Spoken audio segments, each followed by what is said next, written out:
우리 첫 번째 시간을 통해서 초대 교회는 교회라고 얘기했을 때 이렇게 조직화된 교회, 대형화된 교회가 아니라 가정에 있는 교회, 누구누구 집에 있는 교회를 의미한다, 그렇게 얘기를 했습니다.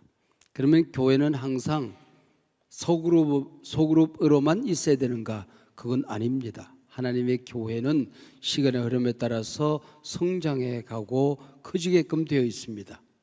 만약에 자꾸 커지기만 하면은 교회는 본질을 놓칠 수가 없는 거죠. 한 사람 한 사람 영혼에 대한 소중함, 또 1m 안에서 서로 섬기고 사랑할 때에 변화되어지는 그 변화의 경험, 작은 우리 상처를 어루만져주는 그런 경험을 하기가 굉장히 어려워집니다. 그래서 교회는 날마다 커지면서 날마다 작아지는, 그래서 큰 교회가 가지고 있는 장점과 작은 교회가 가지고 있는 그런 장점을 함께 누리는 공동체가 주님이 디자인하신 교회입니다. 강물이 굽이치면서 한강물이 흘러갑니다. 조그마한 컵 하나에 물이 있습니다. 이 한강물이 굽이치며 흘러가는 이 물과 조그마한 컵 안에 있는 이 물의 DNA, 속성, 본질, 그건 같은 거거든요. H2O입니다. 그 마찬가지로 교회가 아무리 커도, 그리고 두 사람이 마주보고 앉아서 하나님 앞에 예배하는 바로 그 공동체도 똑같은 교회입니다. 그 DNA가 뭘까? H2O가 뭘까요? 우리가 교회가 가지고 있는 DNA를 알잖아요. 교회는 가족입니다. 복음을 전합니다. 날마다 성장되어져서 교회와 세상의 리더로 성장해 갑니다. 상호 책임, 너의 아픔이 나의 아픔이 되고 내 기쁨이 너의 기쁨이 되는 공동체입니다. 교회 안에서는 어린 신자들이, 새 신자들이 날마다 성장되어지고 결보심이 있는 교회입니다. 중요하죠. 그러나 이 큰 교회든 작은 교회든 가장 중요한 본질은 성령의 임재라고 하는 겁니다. 우리가 찬양을 합니다. 이 찬양 속에 BTS가 부르는 노래와 우리가 부르는 노래에 차이가 있어야 될 거 아니에요. 그게 바로 성령의 임재거든요. 성령의 임재가 없는 찬양이라면 노래지요. 분명히 다를 것 아니에요. 여러분, 우리가 예배하는 이 자리에 성령의 임재가 없다고 한다면 이건 단순한 모임이지요. 우리가 서그룹이 모여 있을 때에 그 안에서 어떤 세상적인 지식을 나누고 유익한 자리라고 할지라도 성령의 임재가 없는 공동체라고 한다면 주님이 계획하신 그 서그룹은 아닌 거죠. 바로 이 서그룹의 가장 중요한 핵심은 성령의 임재가 있어야 된다, 그런 얘기입니다. 금년은 우리 전 세계 교회적으로 굉장히 중요한 해입니다. 1900년 동안 하나님은 누구신가? 예수님은 누구신가? 구원은 어떻게 받는가? 교회는 무엇인가? 이런 다양한 신학적인 논의가 있었는데 성령님에 관한 논의가 별로 없었던 것 같아요. 1900년 동안 성령은 현주교에서는 교회론 밑에 들어있었어요. 우리 개신교에서는 구원론 밑에 이 성령론이 들어있었어요.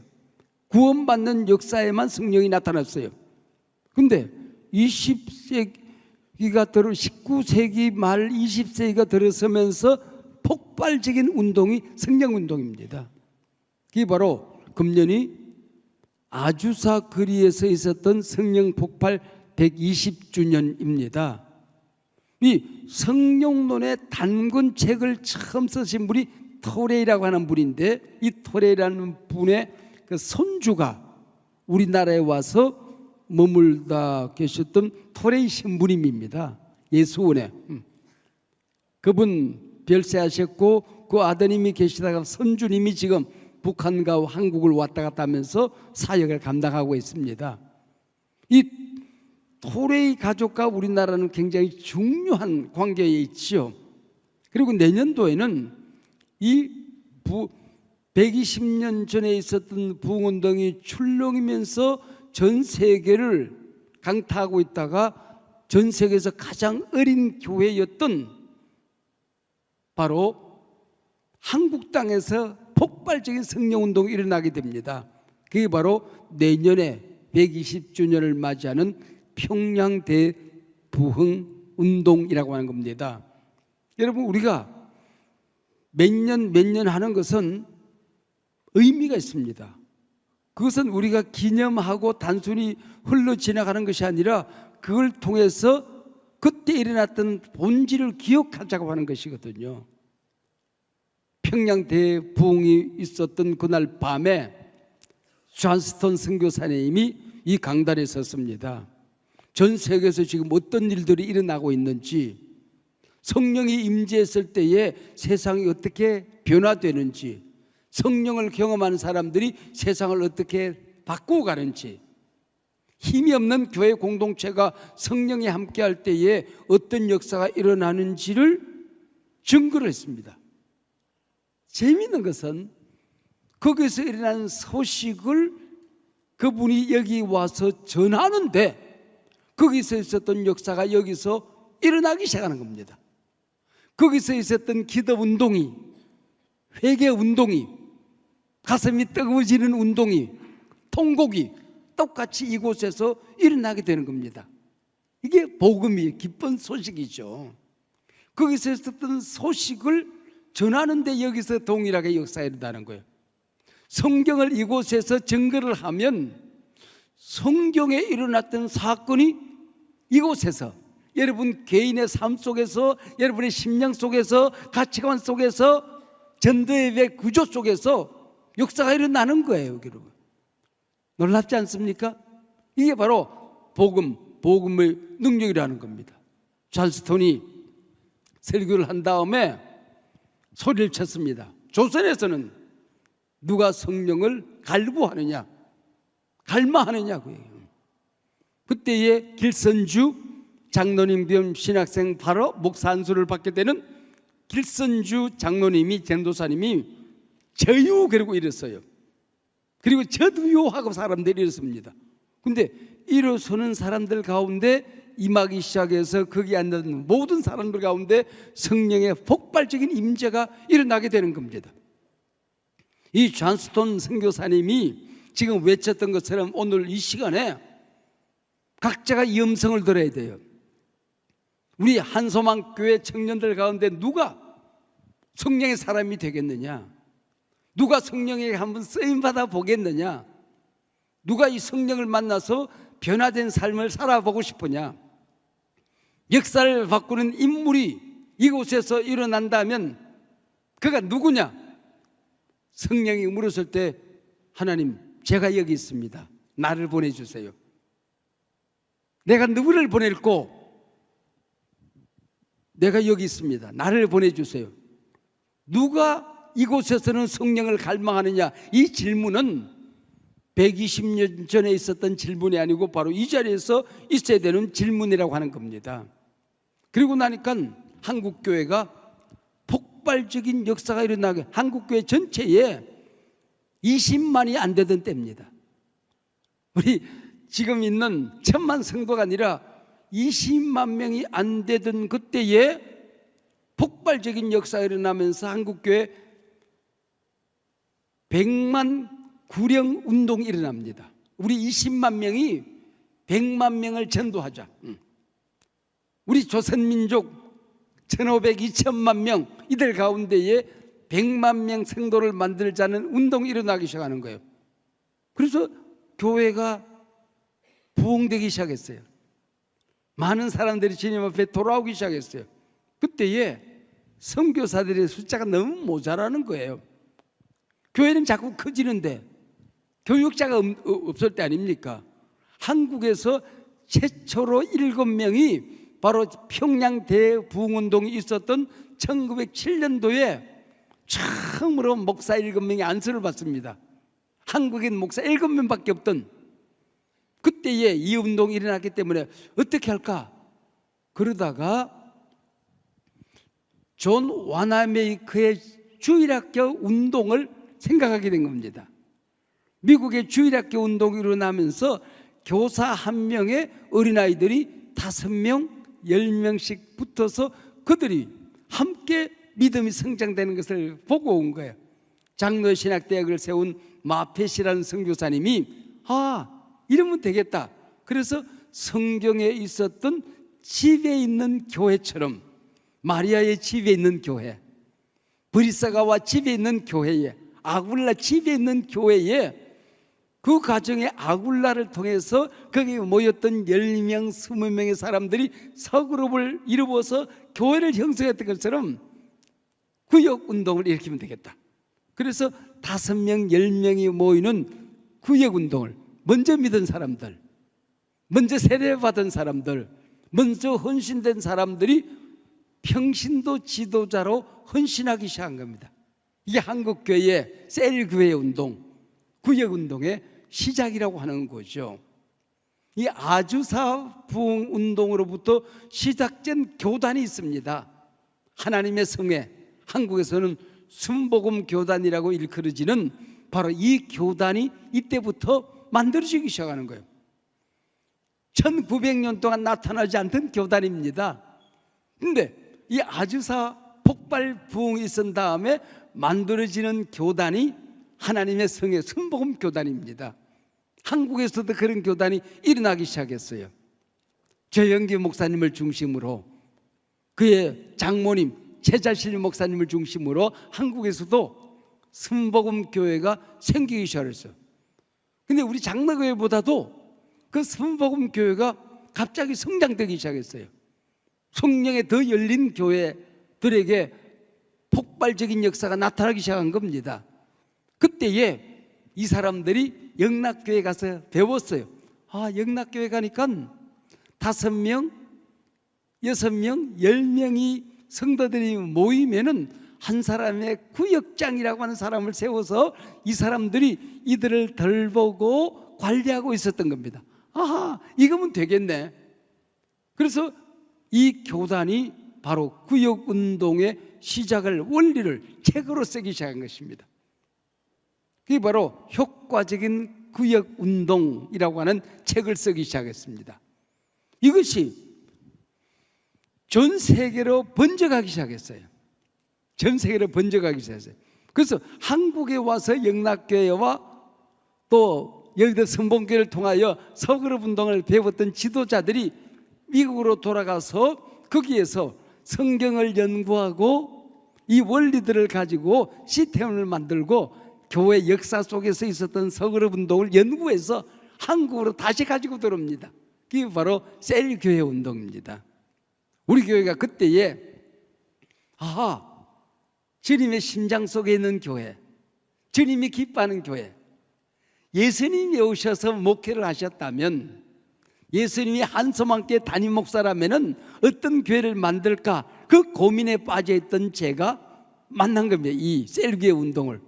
그래서 이 한국에서 시작되고 성경에서 시작되고 한국에서 다시 20세기에 폭발적으로 시작된 이 운동이 미국으로 가서 다듬어져서 다시 한국으로 역수출될 때에 바로 한소망교회가 이 셀교회 운동을 만나게 된 것이죠.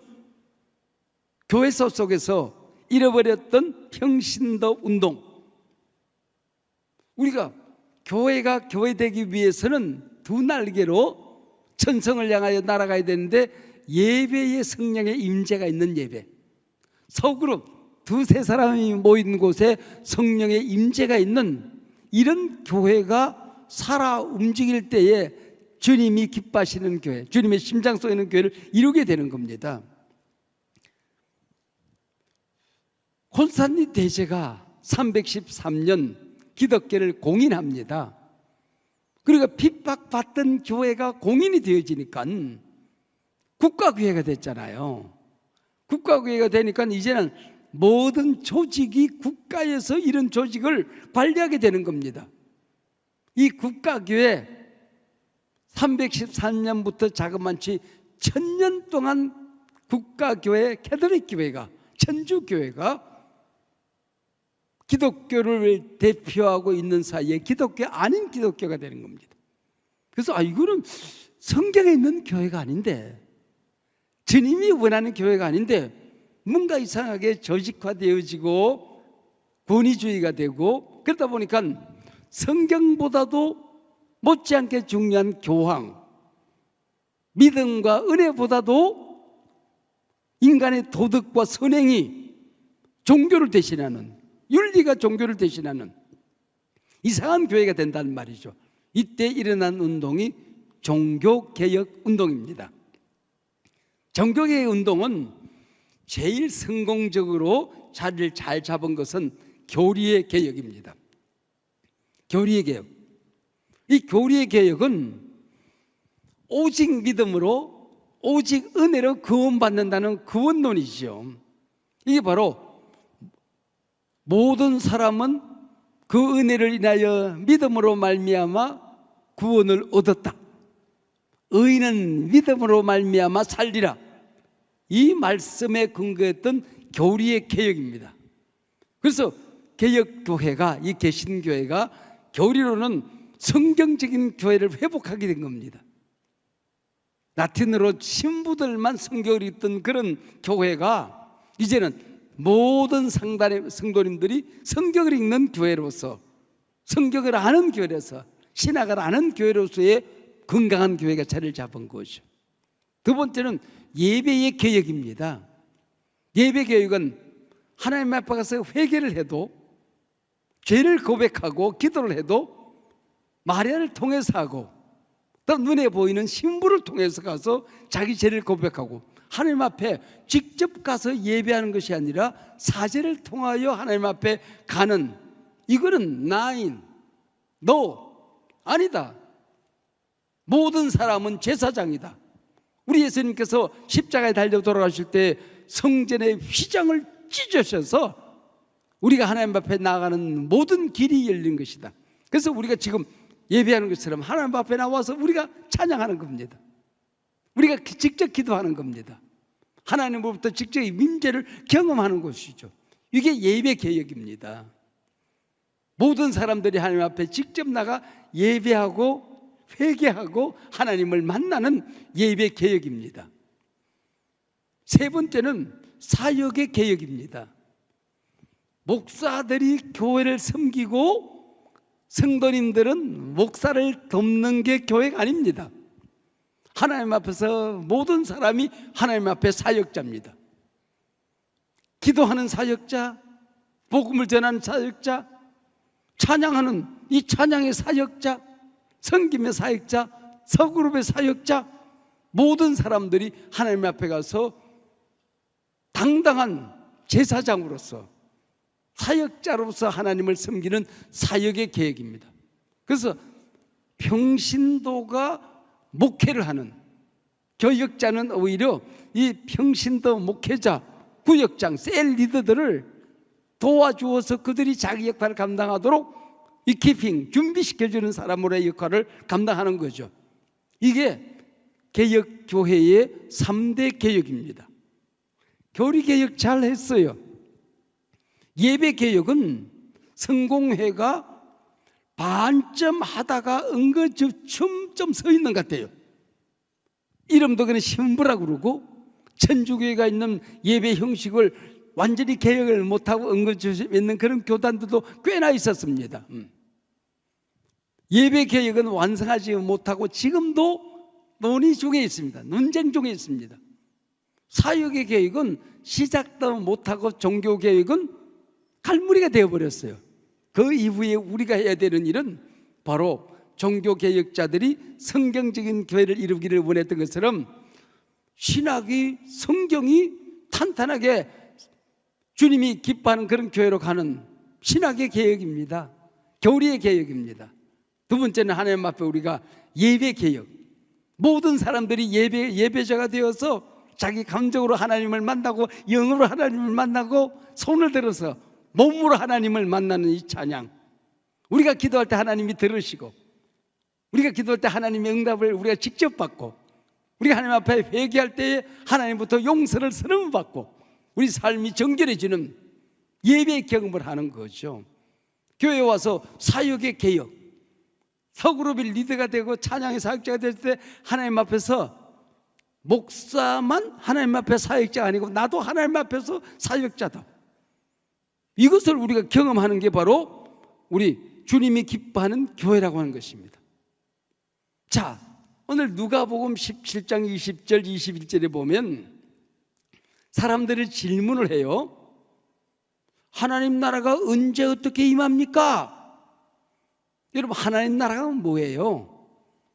마태, 마가, 누가, 요한을 읽어보면 마태복음에는 하늘나라 그렇게 돼 있어요. 유대인들은 이 우주가, 이게 이 땅과 하늘이 있고 그 위에 삼층천에 올라가면 더 높은 하늘에 하나님이 계신다고 생각하는 그런 나라의 환상을 가지고 있었습니다. 인간의 머리의 한계 때문에 그랬던 거죠. 그래서 유대인을 대상으로 썼던 마태복음은 하늘나라입니다. 근데 이방인들은, 헬라 문화는 저 스카이, 하늘, 헤븐이 아니고 저 하늘 그랬을 때는 저기는 귀신들이 사는 곳이야. 그래서 유대인들이 하늘나라 그랬을 때 거기 이상한 곳인데, 그래서 이 사람들에게 복음을 전했던 의사 누가는 헬라인들에게 복음서를 쓰는 누가복음에서는 하늘나라가 아닌 거야. 하나님의 나라입니다. 하늘나라나 하나님의 나라 같은 것인데 문화적인 용어로 기록을 하다 보니 마태복음에는 주로 하늘나라, 누가복음에서는 하나님의 나라라고 되어 있는 것이요. 나라가 되려면 뭐가 있어야 돼요? 국민, 영토, 주권이 있어야 되잖아요. 그게 나라가 되잖아요. 국민은 알 것 같아. 예수를 그리스도 믿는 모든 성도들이 하나님 나라 국민이죠. 그리고 주권은 하나님의 통치죠. 하나님 나라, 하늘나라에서 가장 중요한 것은 하나님의 다스림입니다. 우리가 죽어서 가는 게 하나님 나라, 하늘나라만은 아니에요. 하나님의 통치가 있는 곳이라면은 영접하는 순간 우리가 내 중심에 내가 앉아 있다가 그 중심 자리에 내가 내려와요. 그 자리에 누가 들어가요? 하나님이 가서 내 중심에 앉아 계시고 나의 왕이 되어 주시는 거예요. 하나님, 내 마음 중심에 내가 내려옵니다. 마음의 문을 엽니다. 오셔서 내 마음 중심에 앉아 계셔 주세요. 나를 다스려 주세요. 나는 하나님 나의 왕, 나의 구세주 주님인 것을 믿습니다. 회개하고 하나님의 통치를 받아들입니다. 이거 구원받는 고백이잖아요. 그때 하나님이 내 안에 오셔서 나를 다스리게 된다는 말. 이때부터 하나님 나라가 내 안에서 이루어지는 거예요. 그래서 오늘 죽어도 천국에 들어가는 거예요. 여러분, 이 땅에 하나님의 다스림과 통치가 있어도 그곳은 하나님의 나라입니다. 죽어서 가는 곳도 영원한 통치가 있는 진정한 하나님의 나라가 있는 거예요. 그래서 우리 예수 믿는 사람이 죽어서나 가는 하나님 나라를 생각하는 것은 잘못 믿는 현실 덮이적인 신앙을 가지고 있는 거예요. 이익이 있으나 거기 있으나 하나님의 다스림, 통치하심, 이게 바로 하나님 나라죠. 국민, 영토, 주권. 국민은 우리, 주권은 하나님, 통치, 다스림. 영토는 뭐예요? 영적인 세계지요. 영적인 세계. 우리는 그래서 이중국적자입니다. 대한민국 국민이면서 하나님 나라 국민이잖아요.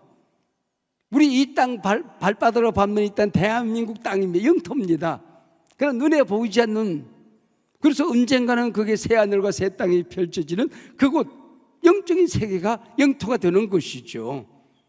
하나님 나라가 언제 저 위에 사과처럼 매달려 있다가 뚝 떨어져서 너희에게 오는 게 아니야.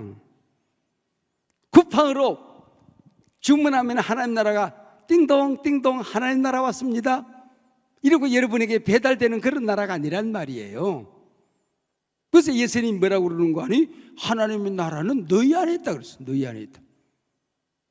그동안 한국교회는 우리가 예수님을 영접해. 하나님, 오늘 내가 예수님을 믿기로 작정해요.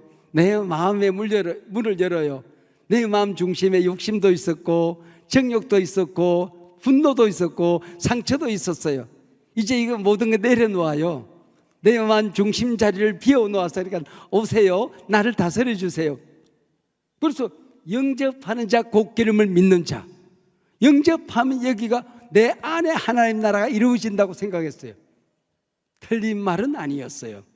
그러나 여기 음방이라고 하는 이 너희 안에는 나도 하나님의 통치를 받아들인 하나님의 자녀가 되었어. 김동준 목사님도 하나님을 영접한 하나님의 자녀가 되었어. 여러분들도 하나님의 자녀. 우리가 두세 사람이 모여있는 이 자리에 서로 하나님의 통치를 인정하고 우리가 모일 때에 하나님의 임재가 이곳에 나타나는 걸 믿는 이 자리에 하나님이 함께 하신다는 거예요. 그러니까 하나님 나라가 된다는 겁니다. 그래서 그들이 함께 하나님 나라에서 만나서 영원히 함께 살아가는 나라가 우리가 옛날 믿음의 사람들이 생각했던 그 천국 천당 하나님 나라가 된다, 그런 얘기죠. 우리가 서그룹에서 모일 때에 주님의 성령 지금 이곳에 임하소서 임하소서. 우리가 찬양할 때에 예수 우리 왕이여 찬양할 때에 이곳에 주님의 임재가 있을 때 여기가 하나님의 나라, 하나님의 다스림, 하나님의 세계가 펼쳐지는 거예요. 이게 소그룹의 영광이라고 하는 겁니다. 소그룹에서 두세 사람이 5, 6명, 10명이 모여서 하나님의 다스림을 받아들이고 성령님 인정해요, 성령님 환영해요, 그리고 기다리는 그 자리에 성령이 임할 때 그때 비로소 교회 소그룹, 구역, 목장, 셀이 된다, 그런 얘기죠.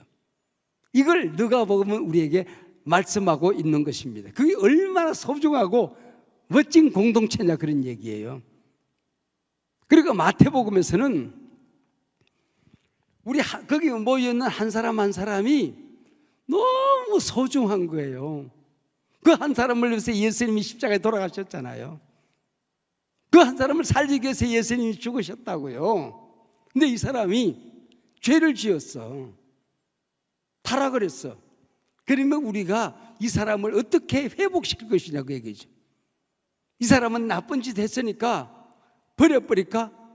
이방인처럼 처단해버릴까?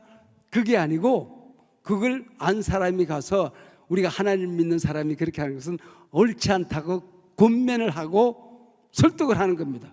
근데 말을 안 들어. 그래서 또 한 2사람 3사람 목사님과 함께 가서 우리가 함께 우리 하나님 앞에 우리 모든 사람이 죄인이니까 괜찮아, 하나님 앞에 우리 용서 구하고 다시 우리 회복하자. 그랬더니 자기 잘못을 고백하고 인정했어요. 그러면은 그 사람이 형제가 회복되는 거, 이게 하나님 나라에서 있는 일이란다. 예수 믿지 않는 사람이 구원받는 것처럼 교회 공동체 안에서 잘못한 사람이 회복되어져야 되는 거야. 그 얘기를 하는 거예요. 그 얘기를 하는 겁니다. 근데 말을 안 들으면 그때부터는 이방인처럼 구원받지 못한 사람이 분명하니 버릴 수 있다, 그런 얘기예요.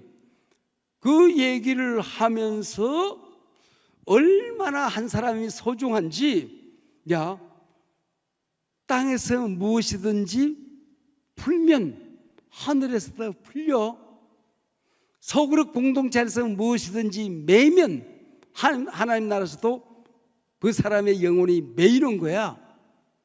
하나님의 임재가 있는 소그룹 공동체 안에서 일어난 이 사건을 하나님이 인정해 버리는 거예요. 여러분, 이 말이 어디 나오는지 아세요? 조금 한 2장 앞으로 가면은 마태복음 16장에 보면은 베드로가 고백을 해요.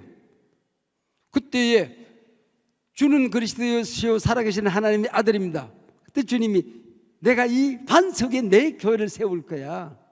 음부의 군세가 이기지 못해. 내가 천국 열쇠를 나한테 준다. 그러면 너희들이 이 땅에서 풀면 하늘에서도 풀릴 거야. 이 땅에서 묶어버리면 하늘에서 묶여질 거야. 소그룹 안에서 일어나는 기도, 소그룹 안에서 일어나는 작은 지체들의 회복, 죄 지은 사람들도 돌아오는 이 사건, 이것이 이 땅에서만 유효한 게 아니야. 하나님 나라에서도 유효하단다. 이게 18장에도 나오잖아요. 16장 교회론에서 나왔던 이 말이 18장 서구로 반해서 일어나는 이 사건으로 지금 기록하고 있는 겁니다. 두세 사람이 모여서 19절에서는 합심하여 기도하면 그게 하나님 나라가 되는 거야. 혼자서 기도하지. 골방에서도 기도해. 가슴이 아플 때 밤잠을 못 자고 혼자서 이불을 뒤집어 쓰고 기도해. 그거 해야 돼. 그러나 중요한 것, 서그룹 안에서 하나님, 이 형제가 지금 가정의 어려움으로 지금 어려움을 겪고 있어요. 하나님 도와주셔야 되겠어요. 그랬을 때 거기 하나님이 그 기도에 함께 하고 있는 거야. 주님이 다 듣고 계신 거야. 손을 잡고 기도할 때 주님이 그 손을 함께 잡고 있어. 그게 19절이에요. 두세 사람이 합심하여 기도하면 하늘에서 이루어진다. 이 땅에서 가장 중요한 기도가 서그룹에서 형제를 위하여 기도하는 그 기도다거든요.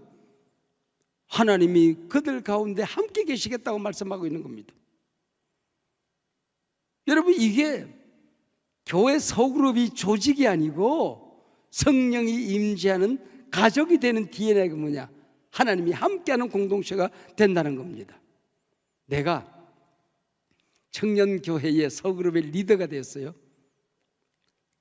한서망교회를 설립하고 원로가 되기까지 이 교회를 섬긴 유영모 목사의 상급과 청년교회를 일으키고 섬기고 있는 김동저 목사의 상급과 서그룹에서 리더가 되어서 이 사람들을 주님이 내게 맡겨진 양무리로 섬기는 이 사역은 하나님 나라에서 똑같은 상급을 받습니다. 그걸 얘기하는 거예요. 여러분들이 여기서 교회에서 사역을 하는 게 이게 얼마나 어마어마한 거냐. 하나님 나라를 세운 상급이 그들에게 있다는 거예요. 이게 한서망교회를 세운 여영모나 청년교회를 세운 김동주나 서그룹을 세운 우리 서그룹의 리더들이나 하나님 앞에 갔을 때에 그 상급은 같은 것이라는 것이죠.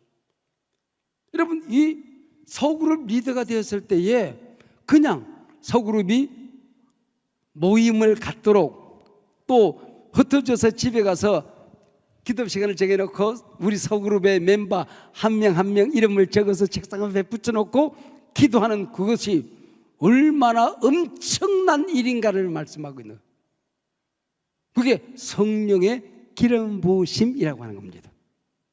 여러분, 기름 부음을 받은 자, 그게 무슨 뜻이에요? 메시아, 그리스도. 그리스도가 뭐예요? 예수 그리스도. 그리스도가 뭐예요? 기름 부음을 받은 자. 뭐로 기름 부음? 왕으로. 사무엘이 다윗에게 기름을 부었을 때에 성령이 그에게 임했어요. 사울 임금이 귀신이 들렸어요. 한나라의 임금이 귀신이 들렸을 때에 어린 다윗이 그 가서 서금을 타요. 기타를 연주해요. 그랬더니 귀신이 두려움을 떠나가는 거. 왜? 기름 부음을 받았을 때 그에게 귀신을 쫓아내는 영적인 권위가, 영권이 다윗에게 있었던 겁니다. 그때부터 성령이 다윗과 함께 하더라 그랬습니다. 우리가 소그룹의 사역자가 되는 것, 교회 찬양의 사역자가 되는 것, 이게 간단한 일이 아니라는 겁니다. 우리에게 왕권이 생기는 거예요. 왕권. 여러분, 아론과 그 자녀들에게 제사장의 기름을 부었어요. 그랬더니 지팡이를 들고 다니는데 이 사람이 보통 사람인 줄 아냐? 그걸 증명하기 위해서 마른 지팡이에 싹이 나요. 죽은 영혼이 아니라는 거예요. 똑같이 너희들은 막대기가 아니라는 겁니다. 하나님이 함께하는 싹나는 지팡이를 그게 보여주는 겁니다. 우리가 하나님 앞에 이 형제를 인도하여 나아가는, 이 사람의 형제의 죄를 우리가 함께 고백했을 때 죄가 하나님 앞에서 용서받는 제사장의 역할을 감당하는 사람이 소그룹의 리더입니다. 그리고 하나님의 말씀을 그들과 함께 나눌 때에 이 소그룹의 리더를 통하여 예언의 권세가 나타나는 거예요. 예언은 하나님의 말씀을 맡아서 대신 전할 때에 그 말씀에 하나님이 책임져 주는 걸 얘기하는 거예요. 예언은 미리 점쟁이처럼 미래를 알려주는 게 아닙니다. 그건 미리 예자를 쓰는 것도 예언에서 나타나지만 그 일부분에 불과해요. 하나님의 말씀을 맡을 예, 하나님의 말씀을 맡은 자, 그게 바로 예언자입니다. 그래서 우리가 덕을 세우는 말, 옆에 있는 사람을 칭찬하고 격려하고 그 사람을 높여줄 때에 하나님이 그 말씀을 듣고 책임져 주는 거, 그 덕을 세우는 거예요. 그리고 이 사람이 신앙이 게을러졌을 때에 힘내자, 우리 교회 와서 다시 용기를 갖고 하나님 만나야지, 그랬을 때 이상하게 그 말을 들은 형제가 살아나요. 권면에 권면. 그리고 형제의 마음이 아파, 영혼이 병들었어, 몸이 아파. 기도했더니, 여러분 똑같은 기도인데 리더의 기도를 통해 하나님이 책임져 주는 거, 이게 치유입니다. 안위라고 하는 겁니다. 고린도전서 14장 3절에 보면은 방언을 교회 사는 것보다도 예언을 힘쓰라. 예언이 뭔지 아니? 고린도전서 14장 3절, 덕을 세우며 건면하며 위로하느니라.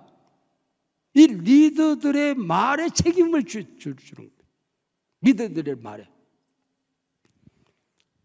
지금부터 100년 전에 미국의 가장 큰 저택에서 카네기가 사는 집입니다. 면담을 하도록 되어 있는 어린 신문 기자가 나폴레옹 힐이라고 하는 사람입니다. 30분 정도 대화하는 사이에 두 사람의 영혼이 통했어요. 그러면서 미국에 있는 500명의 미국을 변화시키는 인물들을 만나보라고 합니다. 카네기가 써준 추천서를 들고 500명을 만납니다. 미국을 살려내는 양식이 뭔지 찾아내라는 겁니다. 하나님이 내게 믿음의 말을 주셨고 믿음을 주셨는데, 그걸 가지고 부정적인 말, 비판하는 말, 남을 해치는 말, 자기를 자학하는 말, 세상을 무시하는 말, 이런 말을 하지 않고 믿음의 말, 긍정적인 말, 칭찬의 말, 격려의 말, 자기 자존심을 살리는 말, 미래를 예언하는 말, 그 말을 한 사람들이 미국을 변화시킨다는 것을 알았어요. 여러분, 우리가 말을 할 때 그 말이 내 귀로 들어와요. 내 머리 구조를 구조화시켜요. 세상을 바꾸는 머리로. 그리고 생각하는 것, 행동하는 것, 모든 것이 루틴이 되기 시작해요. 긍정적인 말이 항상 저절로 나오는 루틴이 되어버려요. 그래서 모든 사건을 보는데 믿음으로 보는 힘이 생겨요. 이 사람들은 모든 것이 잘 될 수밖에 없는 거예요. 구조가 그렇게 된 거예요. 인간 구조가 늘 절망하고 좌절하고 비판하고 자학하고 원망하고 분노하고 그렇게 살아가는 구조로 되면은 아무것도 되는 일이 없는 겁니다. 하하, 세상을 바꾸는 인물들은 이런 말의 권세가 있네, 이걸 깨닫게 된 거예요. 이걸 깨닫게 된 겁니다. 여러분, 우리가 셀 안에서 이런 일들을 하게 됐을 때 이 일이 얼마나 어마어마한 일들을 우리에게 교회 안에서 만들어내는가 하는 것을 우리가 배우게 되는 거죠. 제가 전 세계를 돌면서 어지간한 교회, 우리가 살아가는 이 시대에 영향력 있는 교회를, 지도자들을 만났습니다. 그러나 가장 내 심장을 울렸던 감동적인 충격은 싱가포르에 있는 청년 대학생들이 만나는 서그룹에서였습니다. 그들은 한없이 성령을 환영하고 영접했습니다. 성령을 인정했습니다. 우리는 아무것도 가진 것이 없지만은 우리 모임에 성령이 함께하게 되는 걸 믿을 때에 어떤 역사가 일어나는지를 그대로 실천하는 사람들이었습니다. 제가 구체적으로 얘기하면 좀 더 길어져서 그 정도로 말씀드리면, 그 청년들에게서 내가 경험했던 이 경험이 내 목회를 바꿨다고 해도 과언이 아닙니다. 일본 사람이 좋아하는 고이라고 하는 관상어가 있습니다. 의학 속에서는 아무리 커도 이게 한 5cm쯤 자랍니다. 5cm쯤. 그리고 연못에, 큰 연못에 풀어놓으면 한 뼘 25cm쯤 자라요. 근데 이 고이를 강물에서 키우면 1m가 자랍니다. 100cm. 여러분, 똑같은 고이입니다. 우리의 서그룹이, 우리의 믿음이, 우리의 언어가 의학만한 믿음의 언어를 가지고 있고, 의학만한 믿음을 가지고 있고, 우리 서그룹의 그 영적인 영향력이 의학이 됐을 때는 그 안에 있는 모든 사람들의 믿음이 5cm가 되는 거예요. 5cm 말, 5cm 기도, 5cm 영향력, 5cm 인간이 되는 거예요. 그러나 그 안에서 성령을 인정하기 시작해서 우리의 모임이 연못이 되기 시작할 때에 25cm 고의가 되는 겁니다. 아니면 성령이 자유롭게 운행하시는 거대한 강물이 되었을 때에 성령님 인정합니다. 성령님 갈망합니다. 성령님의 역사를 제한하지 않겠습니다. 마음껏 나를 쓰세요. 우리 소그룹을 쓰세요. 우리 청년교회를 쓰세요. 한소망교회, 우리 한국교회를 쓰세요. 이 땅의 젊은이들을 쓰세요. 이 펼쳐지는 AI 시대에 전 세계를 강타하는 그 통이 좀 큰, 배짱이 큰, 믿음이 큰 강물에 전 세계를 출렁이는 인물로 쓰세요. 그랬을 때에 100cm가 자라는 고기가 되는 겁니다. 두세 사람이 모인 곳에 내가 그들과 함께한다. 이 믿음은 간단한 믿음이 아닙니다. 우리가 모여서 말하고 교제하고 우리가 친교하는 이 모임이 간단한 인간적인 모임이 아니다. 여기 있는 사람들 가운데 믿음의 그릇이 커져서 그가 기도함으로 말미암아 우리나라 경제를 헌행하는 인물이 나올 수가 있는 겁니다. 한국 교회를 뒤집어 놓는 영적인 사역자가 나올 수 있는 겁니다. 위대한 작가가 나올 수 있는 것이고 K컬처로 세상을 뒤집는 인물도 나올 수 있는 것이고, 우리가 지금 모여있는 내 곁에 있는 사람을 무한정 인정하는 능력이 이 우리 모임에 성령이 함께한다는, 내 말이 아니라 하나님의 은혜로 그를 격려할 때에 하나님 그를 어떻게 변화시킬지 이 믿음이 작동되는 것이 바로 우리 서그룹 교회의 작은 모임이라고 하는 것입니다. 여러분의 모임 중에 언제나 주님이 함께함을 믿으시길 바랍니다. 전혀 다른 역사가 여러분 안에서 일어날 줄로 믿습니다. 기도하겠습니다. 하나님 아버지 감사합니다. 오늘 청년교회 이 서그룹의 가장 중요한 본질, 성령의 임재가 있는 것임을 우리가 오늘 알고 깨닫고 믿었습니다. 주님, 우리 청년교회 서그룹 모임에 언제나 임재하여 역사하여 주시옵소서. 예수님 이름으로 기도하옵나이다. 아멘. 우리 시간 자리에서 함께 일어나 함께 찬양하고 계속해서 기도하겠습니다.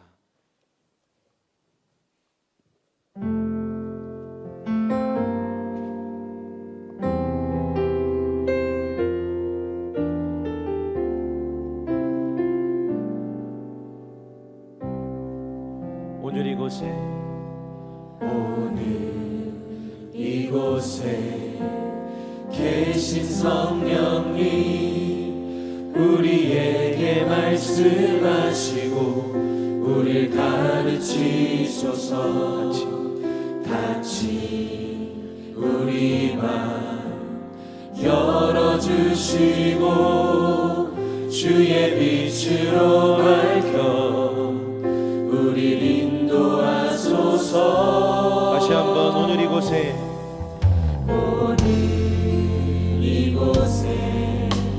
계신 성령님 우리에게 말씀하시고 마시고 우릴 가르치소서.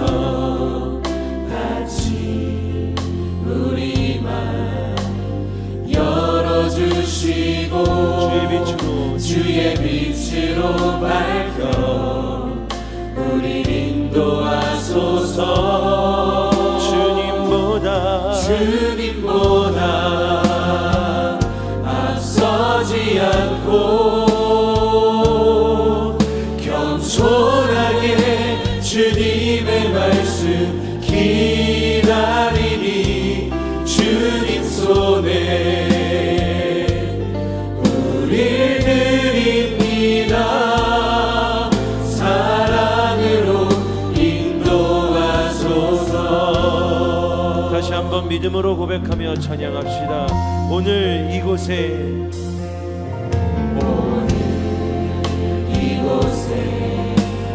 계신 성령이 우리에게 말씀하시고 우릴 가르치소서. 다시 우리 맘 열어주시고 주의 빛으로 밝혀 우리 인도하소서. 주님보다 앞서지 않고 겸손하게 주님의 말씀 기다리니 주님 손에 우릴 드립니다. 사랑으로 인도하소서. 주님보다 앞서지 않고 겸손하게 주님의 말씀 기다리니 주님 손에 우릴 드립니다. 사랑으로 인도하소서.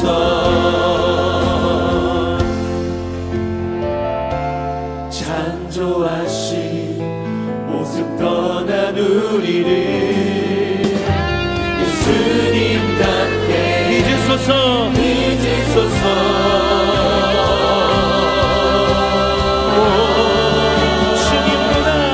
주님보다 앞서지 않고 겸손하게 주님의 말씀 기다리니 주님 손에 우릴 드립니다. 사랑으로 인도하소서. 주님보다 앞서지 않고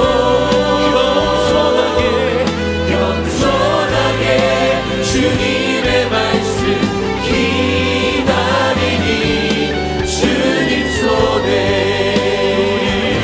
우릴 드립니다.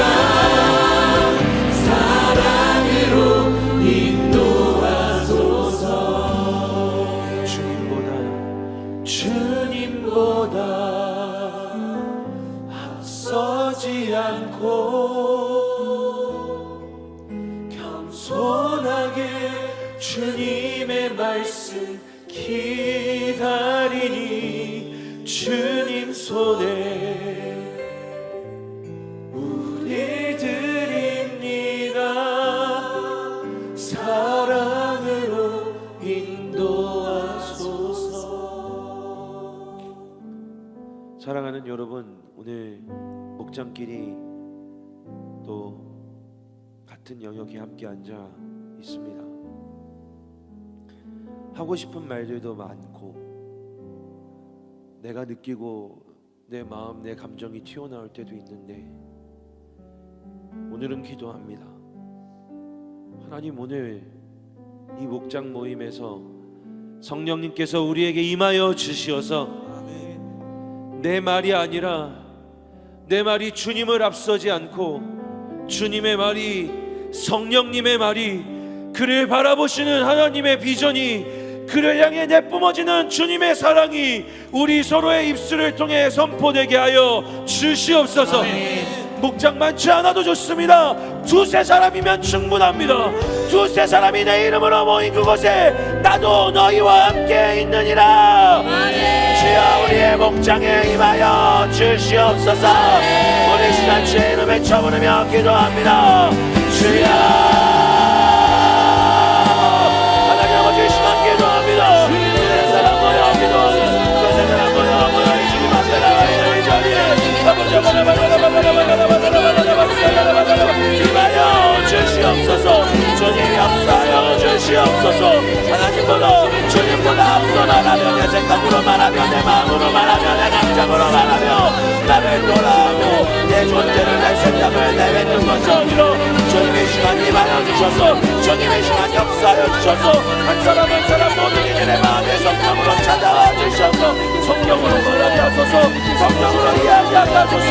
주님보다 앞서지 아니하고 주님의 말씀 기다리며 주님을 구하며 주님의 목소리로 서로에게 하나님의 성령의 비전을 선포하는 목적이 서로를 살펴 살아나게 하며 성령의 비전이 하나님의 마음이 하나님의 계획이 하나님의 소망이 선포되는 그런 목장 모임을 되도록 성령님 모든 목장에, 모든 자리에, 두세 사람 모인 모든 곳에 임하여 주시옵소서.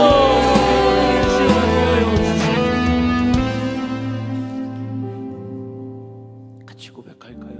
주님보다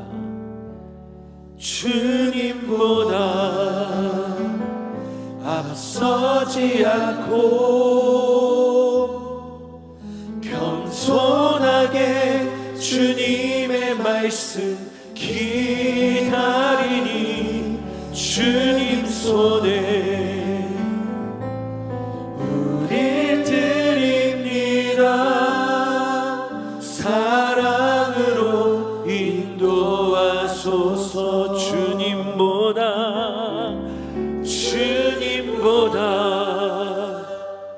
앞서지 않고 겸손하게 주님의 말씀 기다리니 주님 손에 우릴 드립니다. 사랑으로 인도하소서. 사랑하는 칸토의 모든 목장을 축복하며 기도합니다. 오늘 목자와 목원의 입에서 나오는 말이 주님보다 앞서지 않은 주님이 말씀하시는 성령의 목소리가 되게 하여 주시옵소서. 목자는 하나님의 눈으로, 성령의 눈으로 목원들을 바라보며 사랑의 언어로, 사랑의 안부로, 그를 향한 꿈과 비전의 언어로 세상에서 세상의 소리, 사람들의 소리 많이 들으며 무너지고 낙담한 우리 목원들에게 목자 입술을 통해 성령님의 음성이 들려지게 하여 주시옵소서. 말씀 붙들고 힘내서 소망으로 시작했지만 무너지고 약해지고 자신감을 잃어가고 있는 목자들에게 사랑하는 성령님, 여기 목원 한 사람 한 사람에게 찾아와 그를 성령으로 강하게 붙들어 주시어서 오늘은 양의 음성, 양의 목소리를 통해 사랑하는 주의 목자들이 살아나는 예배, 살아나는 목장 모임, 목장 예배가 되게 하여 주시옵소서. 우리 목원들의 목소리를 통해 목자들이 하나님의 음성을 듣게 하여 주시옵소서. 서로를, 우리를 주께 드리는 이 예배 목장 되게 하실 걸 확신하고 소망하며 예수 그리스도의 이름으로 기도합니다. 아멘. 우리 하나님께 영광의 박수 올려드립시다.